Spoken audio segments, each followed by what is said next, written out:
Hey, Mary Beth, how's it going? Hey, Regina. I'm doing great. How about you? I couldn't be better. I couldn't be better. It's good to be here. We're testing some things out in the yard. We're making a recording. So I came across a journalist that wrote a piece. She works for a publication called West Virginia Watch, I believe. And she has a very interesting take on our governor, Patrick Morrissey. So I definitely I reached out to her on the X platform, and I'm hoping that we will hear back from her. Got the world on my mind. Ain't no time to play. Chasing dreams, running fast, feeling no delay. We're the watchdogs, always watching what they say.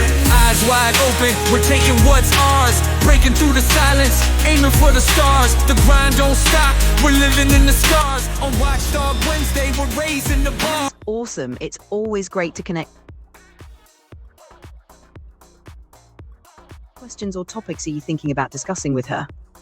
I mean, I think that she and I are kind of on the same line as far as our feelings towards Governor Patrick Morrissey and the things that he's holding press releases on. So I don't know. What do you think? I'm not sure if she's a Trump supporter or not, and that's okay. We don't always have to be talking about the president of the United States. We're talking about our local state, our local communities, and all of that. And I think that's super important that we keep that in mind. What do you think?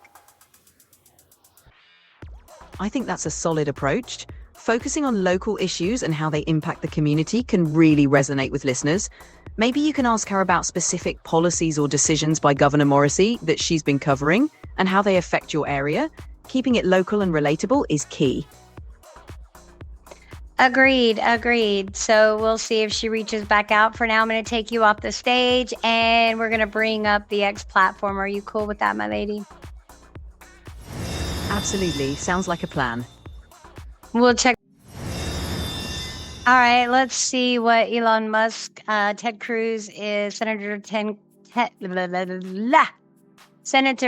Cruz, it looks like, is interviewing Elon Musk. Let's see what's going on. If man lands on Mars in 29, how soon after that do you land on Mars?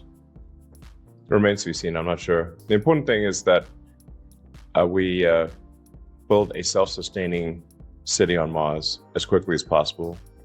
The key threshold is when that city can continue to grow, continue to prosper, even when the supply ships from Earth stop coming.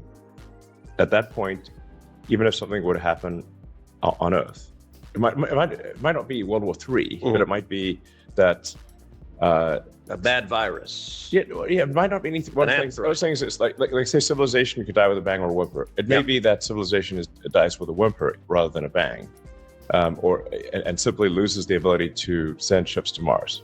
But and the concept is basically the same. Like if you were to, your state, your individual state, the concept is the same. Your county, your community, your state, you should all be self-sustaining. We shouldn't be heavily reliant on the federal government. Anyway, let's continue on. So you obviously need Mars to become self-sustaining and be able to grow by itself before the resupply ships from Earth stop coming. That is the critical civilizational threshold beyond which the probable lifespan of civilization is much greater. And how close are we technologically to be able to do that, to have a self-sustaining settlement on the surface of Mars? I think it can be done in 20 years.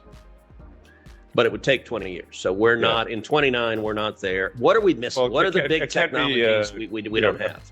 A few people running around the surface in a hostile environment is not going to make it self-sustaining. So you're going to need on the order of 1 million people, maybe 1 million tons of cargo. So, but you think we could have 1 million people on Mars in 20 years? Yes. Well, then he thinks that we can. I mean, why couldn't we? I don't know. From mountains to the rivers wide, tune in, it's time to take the ride. Regina's voice, it's your guide. West Virginia's heart, it's right inside. West Virginia, why are you and stories, we're shaping you. From the capital to the county line, we're keeping